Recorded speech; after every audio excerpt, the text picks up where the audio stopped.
y amén. Abramos nuestras Biblias, por favor, en el libro de Génesis.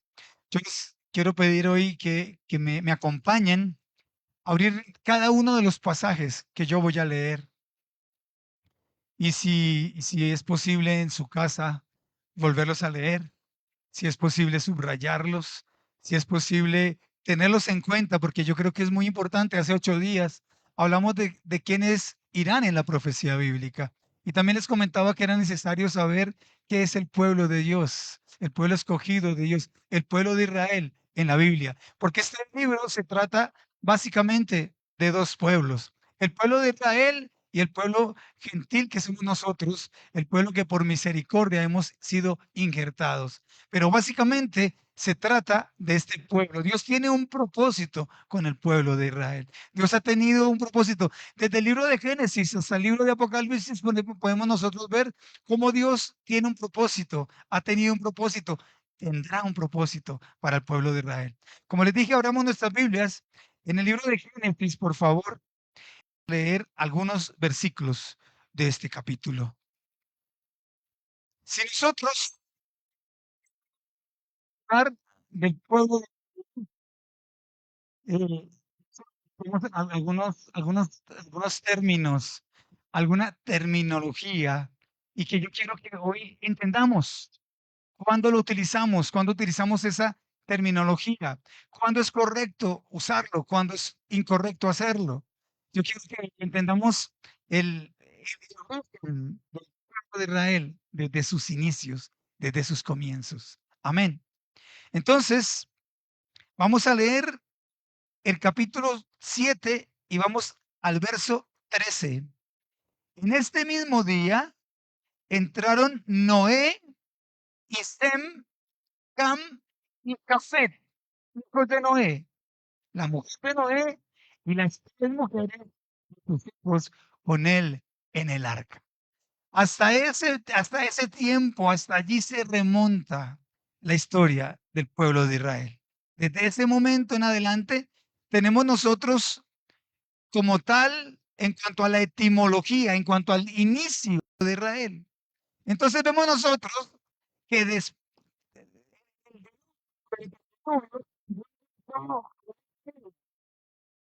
era la familia de Noé. Y nos dice la palabra del Señor que junto con Noé y su esposa fueron salvos sus 3 hijos. La Biblia los menciona en el orden de importancia, no así en el orden de nacimiento. Sem, Cam y Jafet.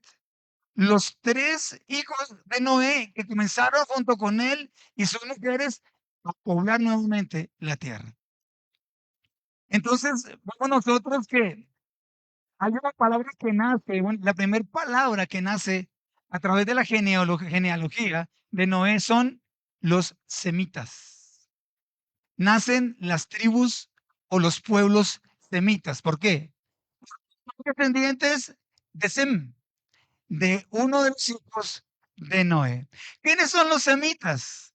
Los semitas son los judíos, los semitas son los árabes, los semitas son todos los pueblos que eh, poblaron esa región del mundo. Son pueblos con unas características particulares. En su aspecto físico son muy parecidos. En su caligrafía, en su manera de escribir, contrario de nosotros, es de derecha a izquierda, ¿sí? Ellos tienen una manera particular de pensamiento. Ellos son monoteístas como nosotros, es decir, tienen un solo Dios. Y de allí entonces nacen los árabes, son pueblos que nosotros conocemos a través de la Biblia. Pero también nacen los fenicios y los arcadios.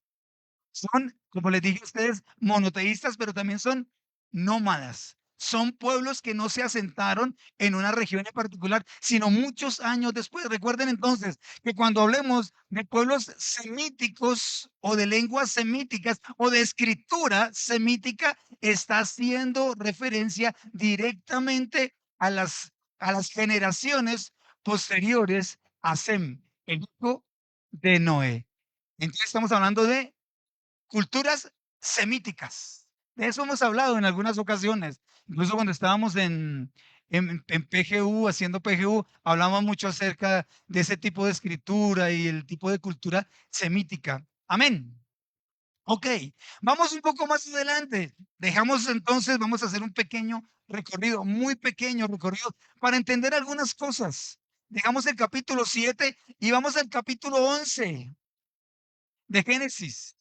Allí entonces vamos a encontrar nosotros toda la descendencia de Sem, precisamente. La descendencia, la genealogía de uno de los hijos de Noé. Y encontramos nosotros entonces en el verso 10 del capítulo 11, les dije, ¿verdad?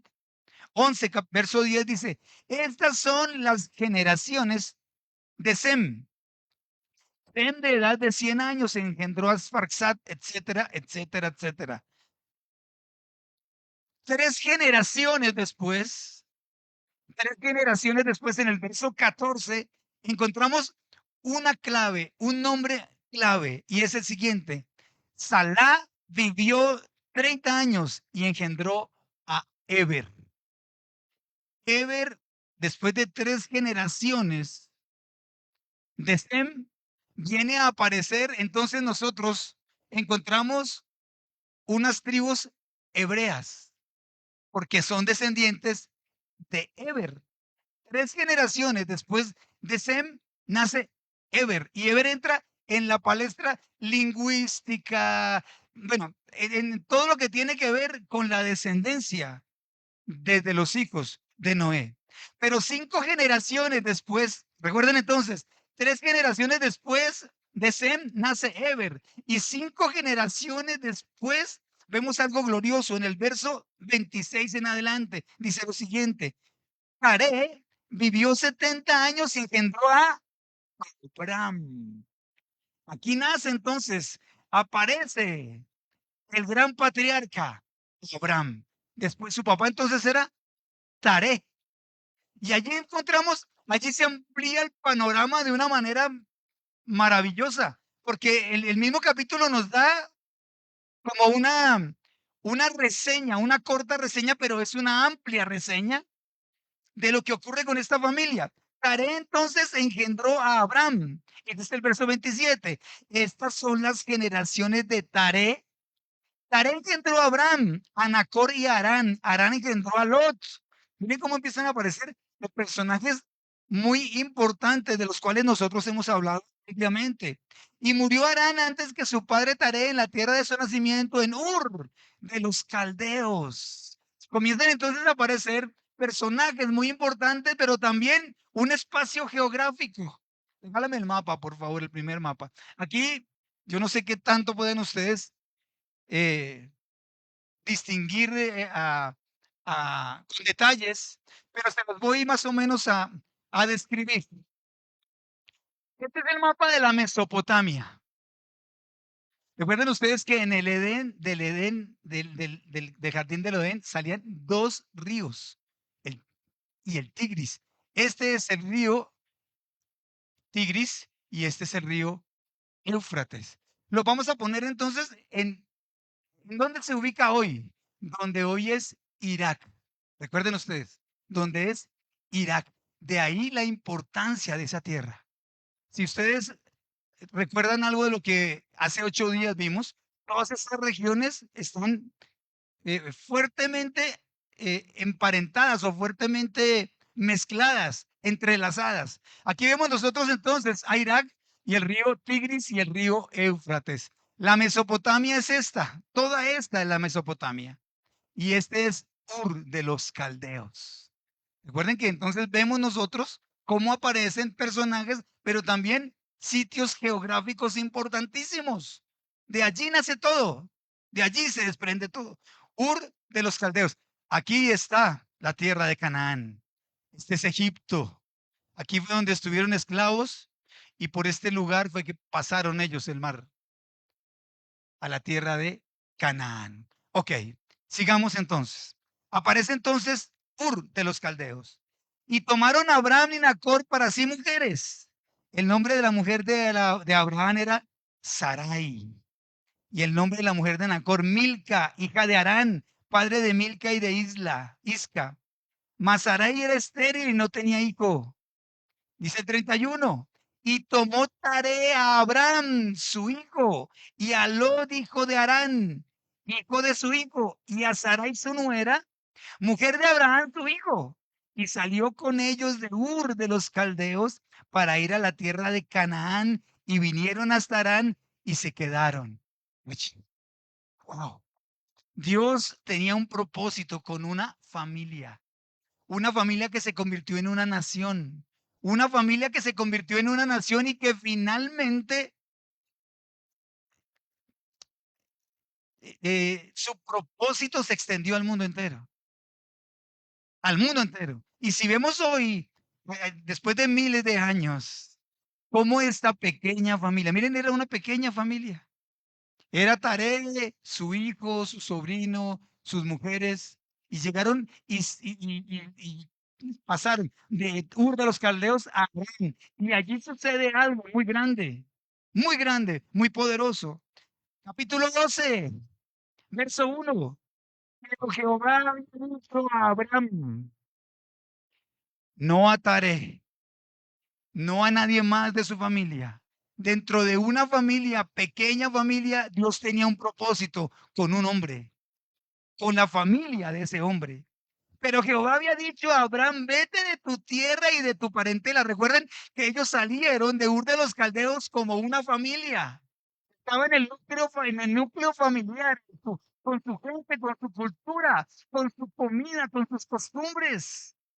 Y le dice el Señor entonces a Abraham, vete de tu tierra y haré, perdón, vete de tu tierra y de tu parentela y de la casa de tu padre Taré y de la tierra a la tierra que yo te mostraré. Y verso 2 dice, y haré de ti una nación grande. Imagínate decirle a una persona, salga de allí con su esposa, porque de ustedes voy a hacer una gran nación. Wow. Primero hay que tener, Dios tiene un propósito muy grande con ellos. Y segundo, hay que tener una fe muy grande para creerle a Dios que de una pareja, con un pequeño detalle, ¿no? Ella era estéril. Un pequeño detalle. Ella no podía tener hijos. De una pareja la cual no podía tener hijos, Dios iba a ser una gran nación. Y Dios, como lo veíamos nosotros en la expansión del Evangelio de Jerusalén a toda Samaria, Judea y hasta el resto de la tierra que lo vimos el viernes pasado, Dios con cada cosa tiene un propósito. Y el propósito de Dios era no que Abraham tuviese un solo hijo. El propósito de Dios era que Dios, con todo el, con toda la maraña, si así se puede decir, de que se entretejió entre esas cuatro mujeres. Mm. Dios tenía un propósito con eso. Dios tenía un propósito con la esterilidad de Sarai. Amén. Ok. Y aquí hay otra palabra que surge, que esa sí ya la acuño yo personalmente. No está específicamente, no lo utilizamos nosotros, pero hay una palabra que yo acuño y es bendecido. ¿Recuerdan? Entonces, nosotros hablando del pasaje de hebreo, porque vienen de Abraham, bendecido todo aquel que bendiga al pueblo de Israel. Bendeciré a los que te bendijeren y a los que te maldijeren, maldeciré. Wow. Nosotros no somos quienes para juzgar lo que está sucediendo. Nosotros no somos quienes para juzgar lo que ocurra. Somos llamados a bendecir el pueblo de Israel. No importa su condición, no importa sus errores, no importa su idiosincrasia, no importa su personalidad o cómo suman las cosas. Estamos siendo llamados para bendecir el pueblo de Israel. Entonces, viene Eber y surgen los hebreos, poniendo en contexto todos estos detalles de la tierra regálame por favor, déjame el mapa, papá. Poniendo en la palestra todos aquellos detalles geográficos, todos aquellos detalles religiosos, aún lingüísticos. Podemos decir lo siguiente, que en esta región nace Abraham y es descendiente de Eber. Todos aquellos descendientes de Abraham y de Eber son llamados hebreos. ¿Ok? Hebreos. Hebreo no es todo el que vive hoy en día en Israel. Hebreo es el directamente descendiente de Abraham y de Eber. Ellos son los hebreos. ¿Ok? Perfecto. Vienen de Ur de los Caldeos. ¿A dónde? A la tierra de Canaán. A una tierra que Dios prometió, una tierra donde Dios tenía un propósito específico. Hebreo también es todo aquel que habla el idioma hebreo, una de las lenguas semíticas. Ya tenemos entonces dos definiciones. Todo aquel hebreo es el descendiente de Abraham y que también habla el idioma hebreo. Por nacimiento, ¿no? Sino por conocimiento, no por práctica ni nada de eso, sino por nacimiento, el idioma hebreo. Ok, perfecto. Entonces, Abraham, allí en la tierra de Canaán, en la tierra donde Dios lo llama, sucede lo que lo que nosotros conocemos es que tuvo un hijo. Ese hijo se llamó Isaac. Isaac es el hijo o fue el hijo de Abraham. Isaac tuvo un hijo y ese hijo se llamó Jacob. Jacob. Ok. Y allí es donde comienza todo el entretejido que Dios permitió de una mujer estéril para que fueran una gran nación. Entonces, vamos por favor al versículo 32, al capítulo 32 del mismo Génesis. 32 de Génesis. Dice así lo siguiente, en los versos 27 y 28. Y el varón le dijo, ¿cuál es tu nombre? Y él respondió, Jacob es mi nombre. Y el varón le dijo nuevamente, no se dirá más tu nombre Jacob, sino Israel, porque has luchado con Dios y con los hombres y has vencido. Amén. Ok. Entonces, de Abraham a Isaac, de Isaac a Jacob y a Jacob se le cambió el nombre por Israel. Regálame el siguiente diagrama, ahí, por favor.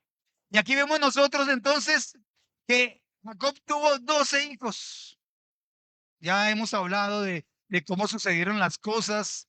Tuvo dos mujeres y también tuvo dos esclavas. Y en medio de ciertos episodios tuvo hijos con cada una de ellas y finalmente reunió 12 hijos. Y esos 12 hijos vinieron a ser las 12 tribus de Israel. 12 tribus de Israel. Después de que fueron conformadas las 12 tribus de Israel, una por cada uno de los hijos de Jacob. Recuerden que ya no se llamaba Jacob, sino Dios le cambió su nombre a Israel. Estamos hablando ya de todos los descendientes de Jacob se llaman israelitas. Entonces vamos haciendo un pequeño recuento. Todos los judíos, todos los hebreos y todos los israelitas son exactamente lo mismo. ¿Ok? Perfecto. Vienen a hacer exactamente lo mismo. Voy a explicarles por qué judíos.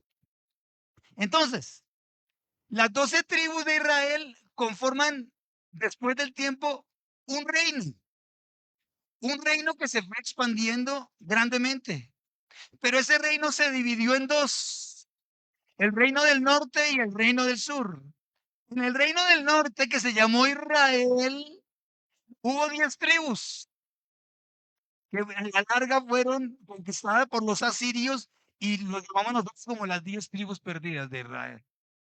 El reino del sur, que es Judá o que se llamó Judá, fue el reino completo y miren cómo todo encaja con lo que hemos visto en las últimas charlas.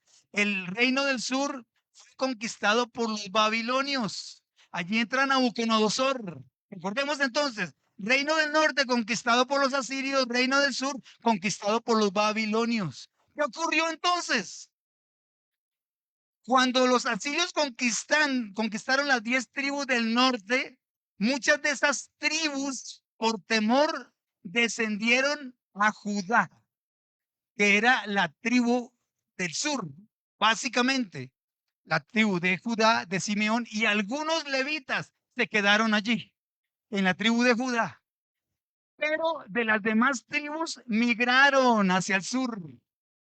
Cuando Nabucodonosor exilia al pueblo de Judá, realmente estaba exiliando a todo el pueblo de Israel, porque habían muchos de las tribus que estaban en Judá. Finalmente los llevaron a Babilonia y ahí fueron cautivos por 70 años.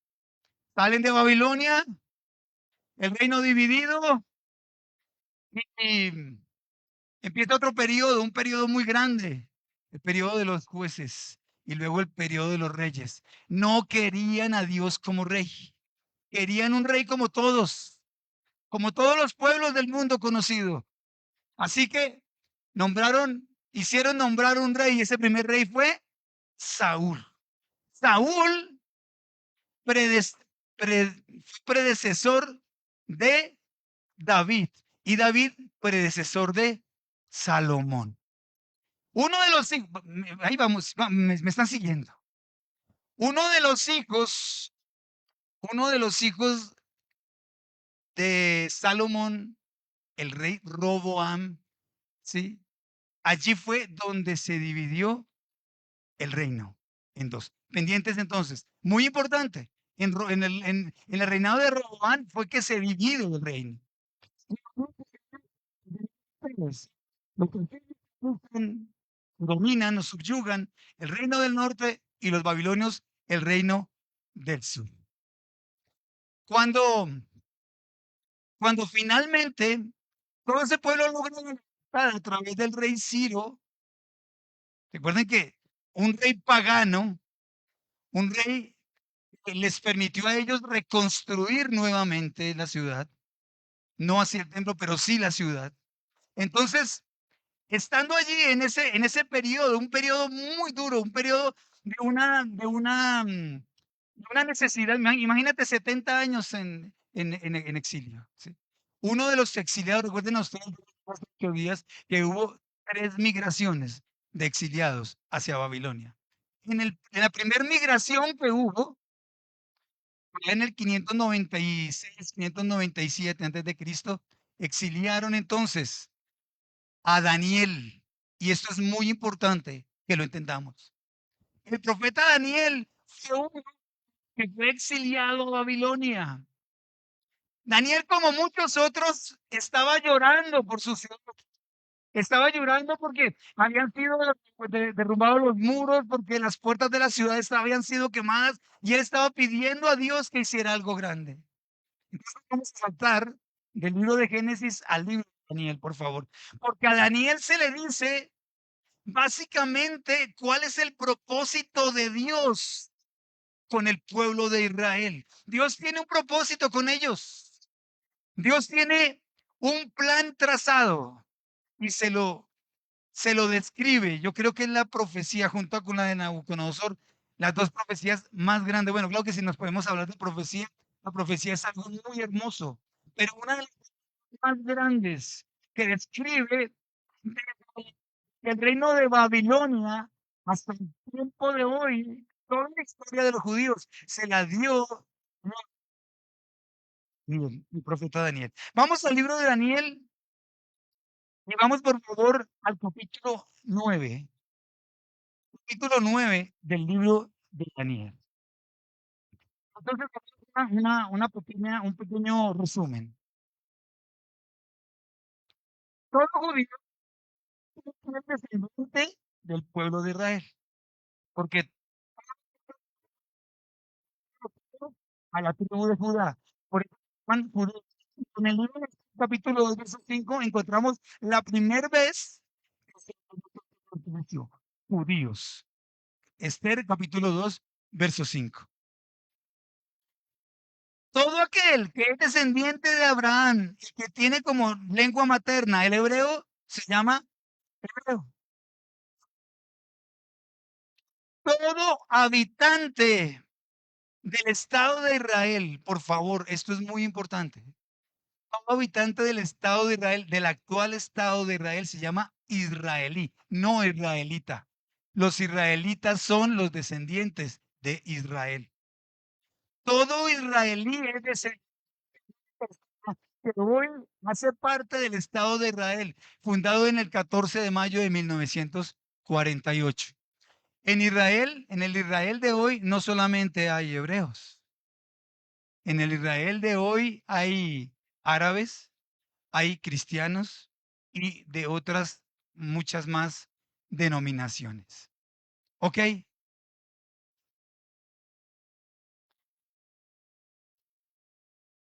Libro de Daniel entonces.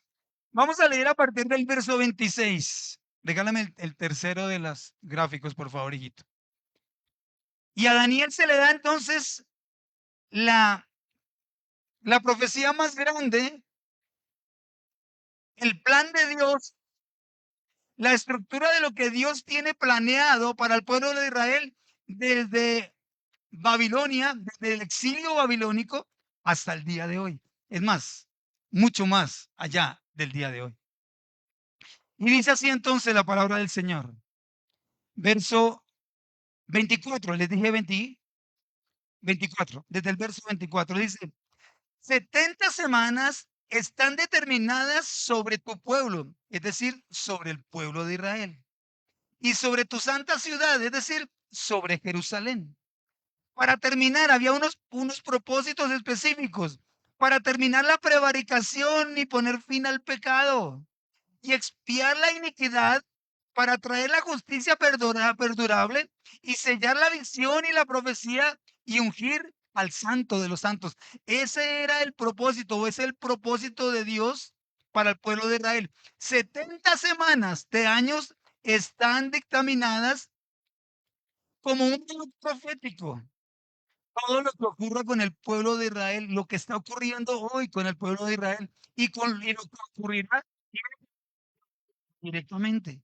Todo lo que ocurra en el Oriente cercano nos atañe a nosotros. Es más, hoy en día todo lo que ocurre en el Oriente cercano está tocando a todos los puntos de la tierra, porque todo lo que ocurre allí tiene repercusiones en el petróleo.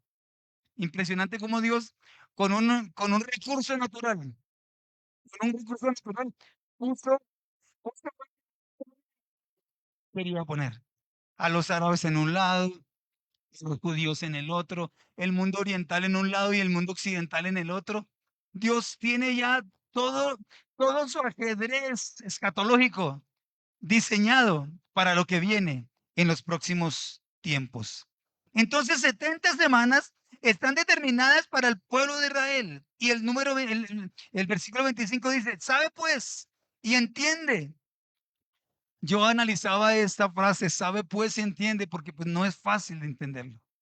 No es fácil de entenderlo. Tenemos que tener la unción del Espíritu Santo para poder discernir estas palabras. Esta palabra escatología, de escatología, tiene, tiene intrínsecos muchos ramales, muchas cosas que tenemos que tener en cuenta para poderlas entender.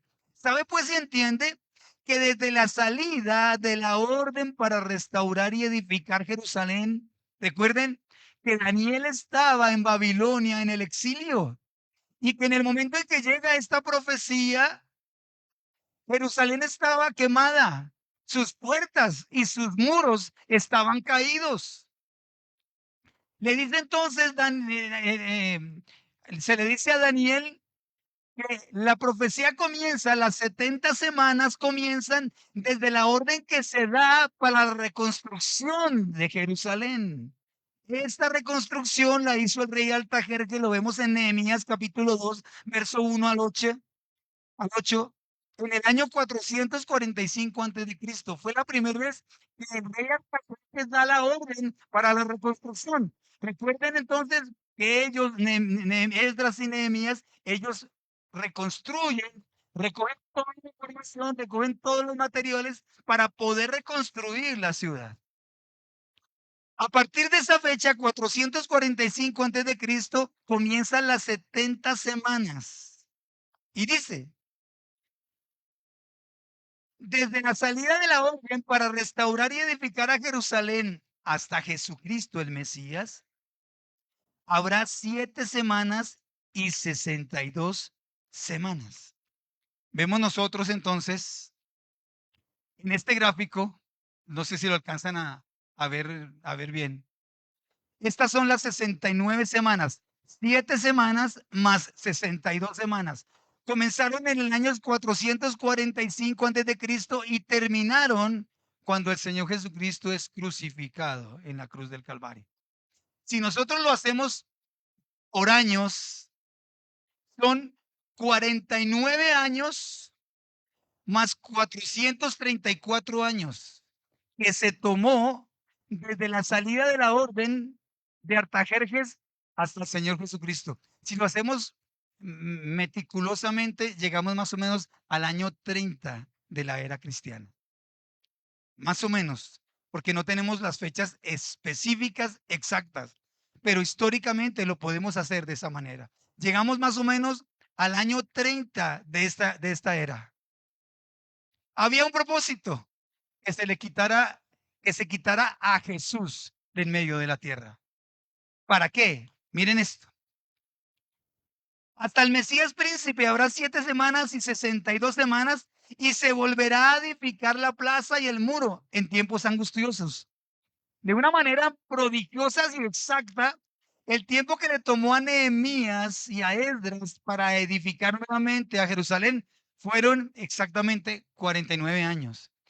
7 semanas de años, 7 por 7, 49. 49 años hasta el momento en el que se edifican los muros de la ciudad. Y 62 semanas más hasta el momento en el que el Señor Jesucristo es crucificado en la cruz del Calvario. Y después de las 62 semanas se quitará la vida al Mesías, mas no por sí. Y el pueblo de un príncipe que ha de venir destruirá la ciudad y el santuario. Ese príncipe del pueblo que había de venir era Tito, encargado de los ejércitos de Roma. Año 70 después de Cristo. En el año 70 después de Cristo se cumple exactamente la profecía cuando el Señor Jesucristo dijo que no quedaría piedra sobre piedra porque hubo un incendio allá en Roma y, perdón, hubo un incendio en Jerusalén y todas aquellos elementos que estaban recubiertos de oro, se derrite el oro y ellos por quitar ese oro levantan todas y cada una de las piedras que había allí. No quedó una piedra sobre la otra. Año 70 después de Cristo. Esto está documentado y lo hemos visto en varias ocasiones. Dice, y por otra semana, esto ya es después, y por otra semana confirmará el pacto con muchos. Aquí hay una pausa. Desde el año 70 después de Cristo, cuando el templo finalmente es destruido, y mucho antes, desde el Calvario, se hace una pausa que es la era de la iglesia. Ya se cumplieron 69 semanas entonces, 7 semanas para reconstruir Jerusalén, 62 semanas más para dar en muerte al Señor Jesucristo, ahí están las 69 semanas, y queda una semana escatológica que está en pausa porque la iglesia surgió. Recuerden ustedes, la hemos visto nosotros los viernes en el libro de los Hechos, nace la iglesia. Después de que el Señor Jesucristo muere y es resucitado, en ese lapso de tiempo surge la iglesia y la iglesia está hasta el día de hoy. ¿Cuándo comienza entonces el, el cumplimiento de esa última semana?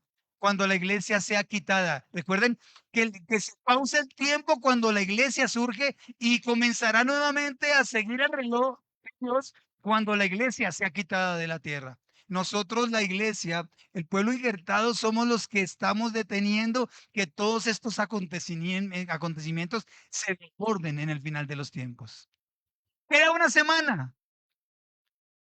semana de años, una semana escatológica, en la cual ocurrirán muchas cosas. Y la Biblia nos habla, nos da muchos, en el mismo Daniel, el Daniel describe qué ocurrirá durante esa semana. Pero si nosotros vamos, por favor acompáñenme a,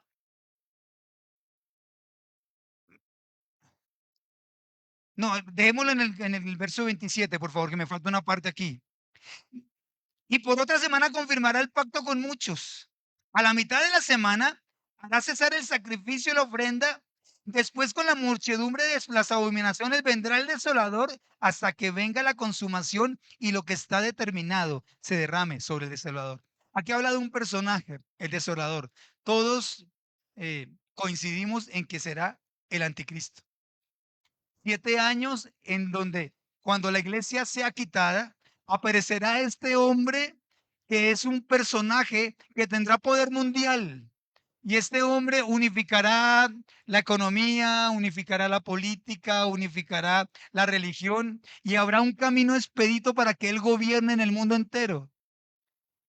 A la mitad de esa semana, es decir, a los 3 años y medio, o como lo dice la palabra del Señor, tiempo, tiempos y la mitad de un tiempo, 1 año, tiempos, 2 años y la mitad de un tiempo, 3 años y medio.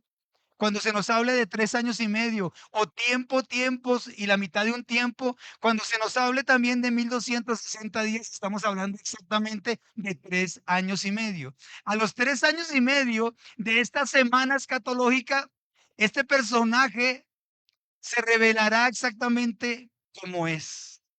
Se revelará con un propósito y es acabar con el pueblo de Israel, exterminar a los llamados. Pero Dios previamente ha hecho su propósito, ha hecho su plan de salvación.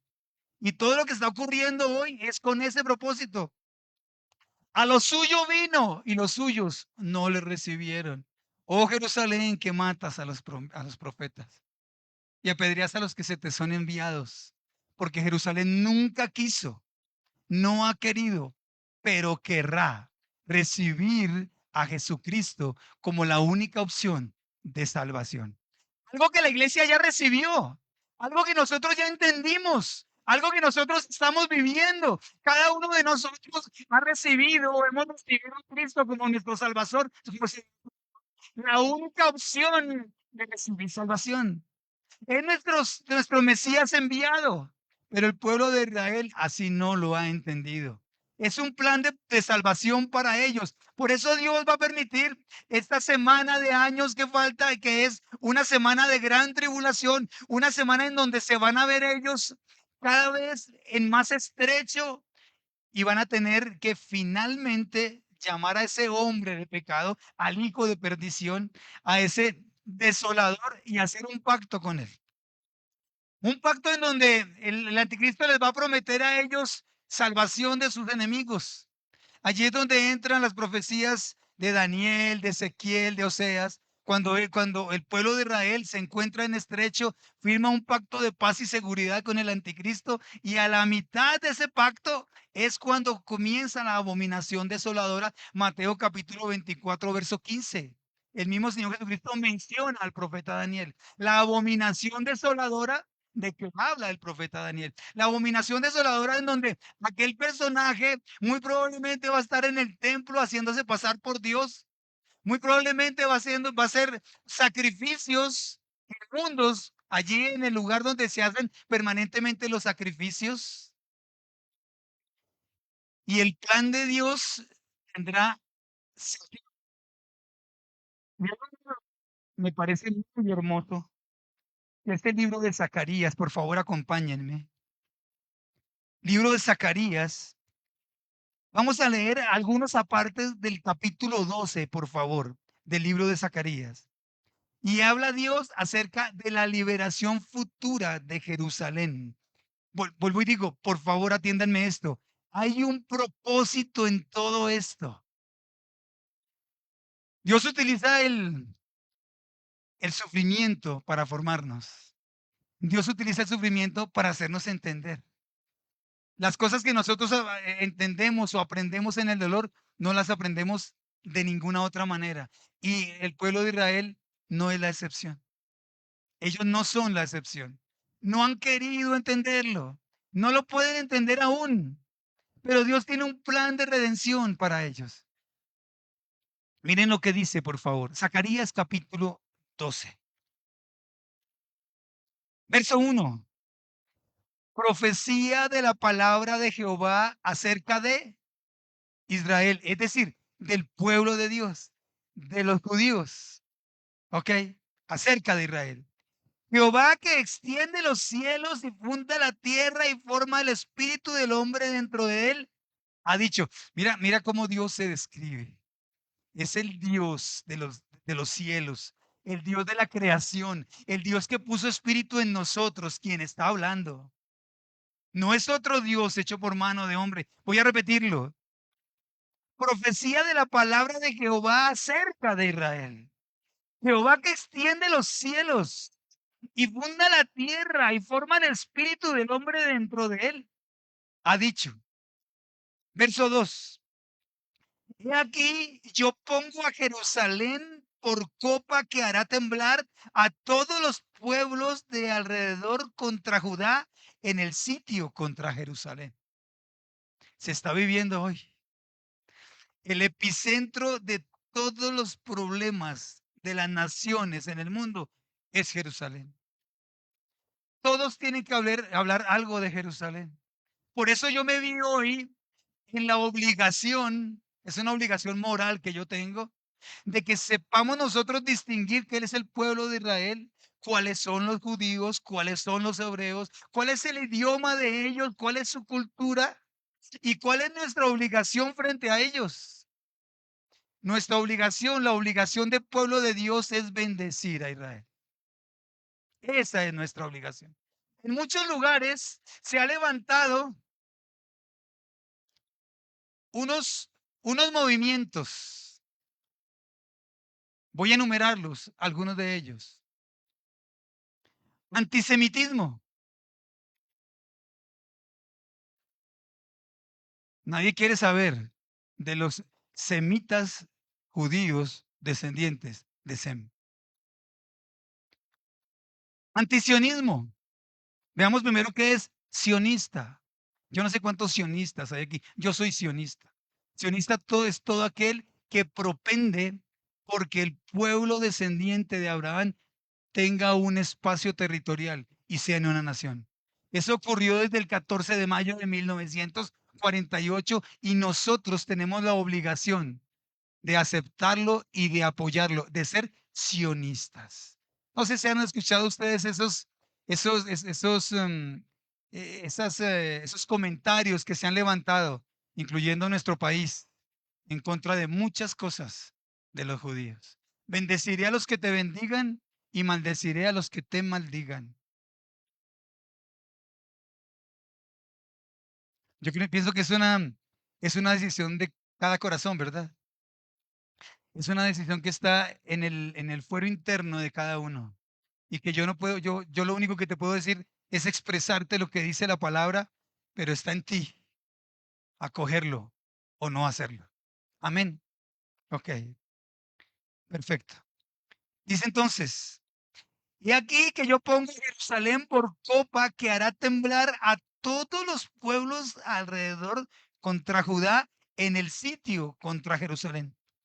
En este momento hay amenazas de guerra, hay episodios de guerra, pero esta no es todo lo estrecho que se va a ver Israel. Va a tener episodios donde habrá literalmente el mundo entero en contra de ellos.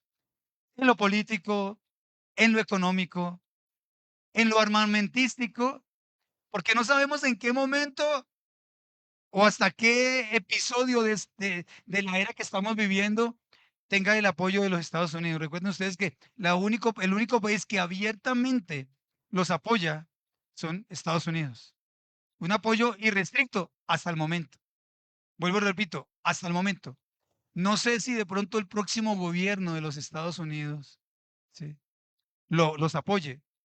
Puede ser que la misma línea continúe, pero también puede ser que el barco se dirija en dirección opuesta. En Estados Unidos hay dos bandos literalmente opuestos y que están diametralmente diagramados con ideas totalmente diferentes. Unos que están a favor de Israel y otros que están en contra de Israel. En el momento en que los Estados Unidos quite el apoyo irrestricto, es más, en este momento está sufriendo presiones, muy grandes presiones en el mundo entero para que quite el apoyo de Estados Unidos a Israel. Por todo lo que se está viviendo. Nosotros, ninguno queremos que muera gente inocente, ninguno queremos que mueran niños, ninguno queremos que la gente pase necesidades, pero eso es un propósito de Dios. Dios está utilizando todas y cada una de las decisiones de ellos mismos para irlos dejando solos día a día. La Unión Europea se está haciendo prácticamente, ya toda está hecha a un lado. Algunos países de esta región aún los apoyan, pero yo pienso que el apoyo que le podemos dar en este lugar del mundo es un apoyo moral, ¿sí? Simplemente es un apoyo moral, porque de otra manera no los podemos apoyar. Pero en el momento en que ellos se vean totalmente solos y acorralados por sus decisiones, va a ser el momento en el que ellos tengan que firmar ese pacto con el anticristo. Cuando ellos firmen el pacto con el anticristo, ya no hay nada más que hacer. Porque a los 3 años y medio, al tiempos y mitad de un tiempo, a los 1260 días, ese hombre se va a voltear contra ellos y va a ver en contra del pueblo judío las calamidades más grandes que nunca han vivido, para que ellos puedan tener, fijar su vista en Jesús. Miren esto, fijar su vista en Jesús, fijar su esperanza en Jesús, es porque ya en el mundo ya no va a haber más otra esperanza. Ya van a estar solos.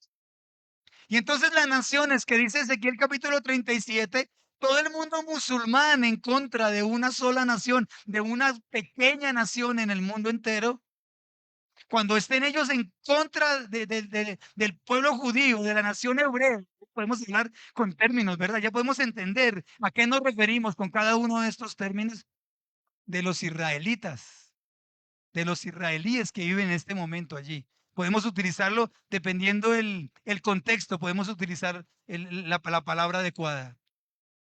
Cuando ellos estén totalmente acorralados, cuando no haya nada que hacer absolutamente, entonces viene un personaje que está en Apocalipsis. Vamos a verlo, por favor.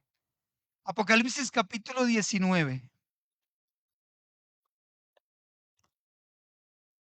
Apocalipsis capítulo 19. Verso 11. Entonces recordemos el contexto. Está la nación de Israel rodeada de todos sus enemigos. El anticristo ya se ha quitado su antifaz de mentiras y también se ha vuelto en contra de ellos. No hay ningún tipo de salvación. Entonces, dice el versículo 11 de Apocalipsis capítulo 19. Dice Juan, entonces vi el cielo abierto y he aquí un caballo blanco. Y el que lo montaba se llamaba Fiel y Verdadero y con justicia juzga y pelea. Recuerden que nosotros en Apocalipsis capítulo 6 vimos otro jinete con un caballo blanco. Al inicio de Apocalipsis, en el capítulo 6, es el surgimiento del anticristo. Es decir, de Apocalipsis capítulo 6 a Apocalipsis capítulo 19 hay 7 años.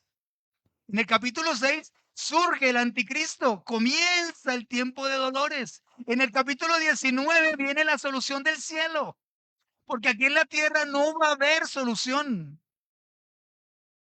Entonces vi el cielo abierto y aquí un caballo blanco y el que lo montaba se llamaba Fiel y Verdadero. El único fiel y verdadero es Jesucristo. Y con justicia juzga y pelea. Sus ojos eran como llama de fuego y había en su cabeza muchas diademas, es decir, mucha honra. Y tenía un nombre escrito que ninguno conocía sino él mismo. Estaba vestido de una ropa teñida de sangre, es decir, venía de pelear y venía para la batalla. Y su nombre es el Verbo de Dios. Desde Génesis capítulo 1, verso 1 hasta Apocalipsis capítulo 19, Jesús ha sido el Verbo de Dios. La palabra de Dios hablada, el pensamiento de Dios transmitido. Y los ejércitos celestiales vestidos de lino finísimo, blanco y limpio, le seguían en caballos blancos. Aquí vamos a estar nosotros presentes. Aquí ya va a estar la iglesia presente. Al comienzo de Apocalipsis, la iglesia es raptada y Juan ve una puerta abierta en el cielo. En este capítulo, bajamos nosotros, descendemos del cielo con el Señor Jesucristo. De su boca sale una espada aguda para herir con ella a las naciones. Y él las regirá con vara de hierro, y él pisará el lagar del vino del furor de la ira del Dios Todopoderoso. Y en su vestidura y en su muslo tiene escrito un nombre: Rey de Reyes y Señor de Señores. Y vi a un ángel que estaba en pie en el sol y clamó a gran voz diciendo a todas las aves que vuelan en medio del cielo. Zacarías capítulo 12. Venid y congregaos a la cena de Dios, para que comáis carne de reyes. Imagínate todos los ejércitos del mundo apertrechados con sus reyes, sus príncipes, sus comandantes, todos dispuestos a acabar con la nación del Señor. Y Dios tenía otro propósito, o tiene otro propósito para ellos: convocar a las aves de rapiña del mundo a que coman carnes especiales. Es una cena, la describe aquí Juan como una cena especial, para que comáis carne de reyes y de capitanes y carne de fuertes, carne de caballos y de jinetes y carne de todos, libres y esclavos, pequeños y grandes. Verso 19. Y vi a la bestia. La bestia es el anticristo. Miren cómo cada cosa va cayendo en su lugar. Dios tiene agendado para cada uno de nosotros un propósito específico. Y vi a la bestia y a los reyes de la tierra y a sus ejércitos reunidos para guerrear contra el que montaba el caballo y contra su ejército. Es decir, tiene el anticristo tiene la osadía de organizar a todos sus ejércitos para pelear contra el que viene desde el cielo. Así será tal la, su prepotencia, su altivez, su arrogancia, la fuerza que él cree tener, que puede contra los ejércitos del cielo. Y la bestia fue apresada. Hasta ahí se le acabó lo grande que era. La bestia en ese momento fue apresada.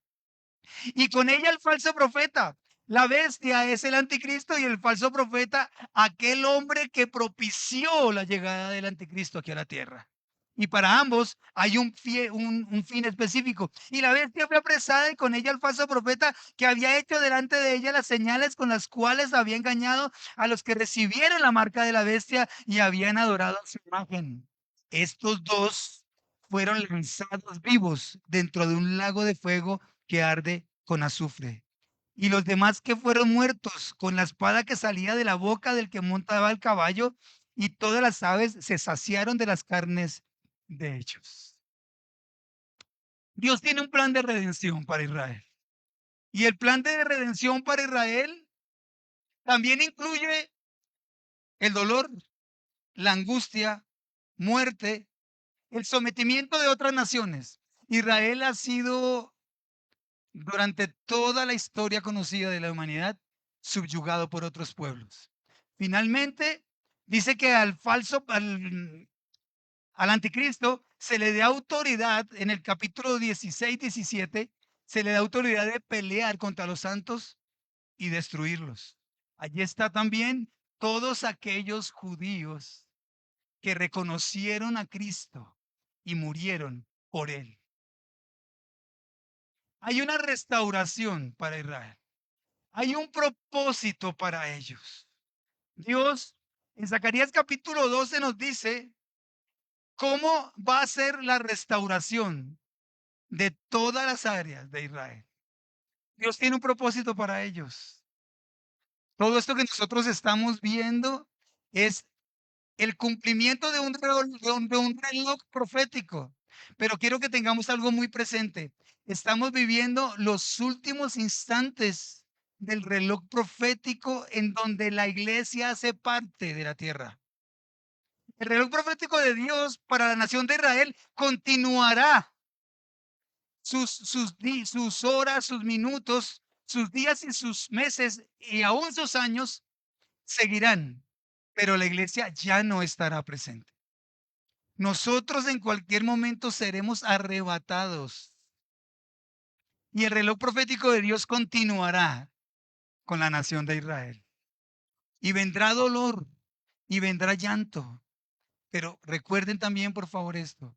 Los 7 años de tribulación que vienen para la humanidad no son para el propósito de la iglesia. Lógicamente, habrá tal vez millones o miles de millones de cristianos que se quedarán para ese tiempo. ¿Sí me hice entender? Pero no está hecho ese tiempo para la iglesia. El tiempo de la iglesia es ahora, ahora, ahora que hay tiempo. ¿Cuántas veces Dios nos ha dicho, búsquenme mientras yo pueda ser hallado? Alábenme mientras yo pueda ser hallado. En el momento en que Jesucristo descienda a las nubes por su iglesia, se acabó el tiempo para nosotros. Tenemos que estar preparados. Tenemos que estar apartados del mundo. Pertenecemos a esta tierra, pero no hacemos parte del mundo, de los habitantes de las costumbres de este mundo. Tenemos que hacer diferencia. Tenemos que ser distintos. Tenemos que ser tenidos por dignos y que nuestro nombre esté escrito en el libro de la vida. Cierre sus ojos, por favor. Aleluya. Señor, te doy gracias por la verdad de tu palabra.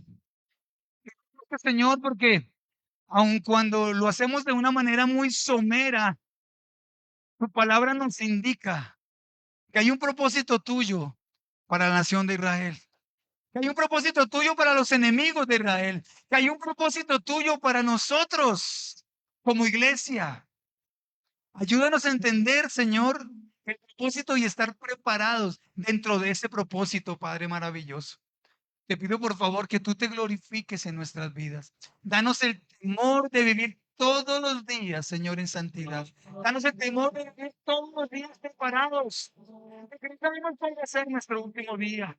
No sabemos, Dios del cielo, cuál va a ser nuestro último instante aquí en la tierra. No sabemos cuál va a ser el último evento de nosotros aquí, como iglesia, Padre Santísimo, Señor. Te damos gracias por ese propósito santo, por ese propósito sublime que tienes para cada uno de nosotros. Gracias, Señor. Ayúdanos, Padre maravilloso, para que esta palabra se vuelva real en nuestra vida. En el nombre de Jesús. Amén. Amén. Dale un fuerte aplauso, Señor.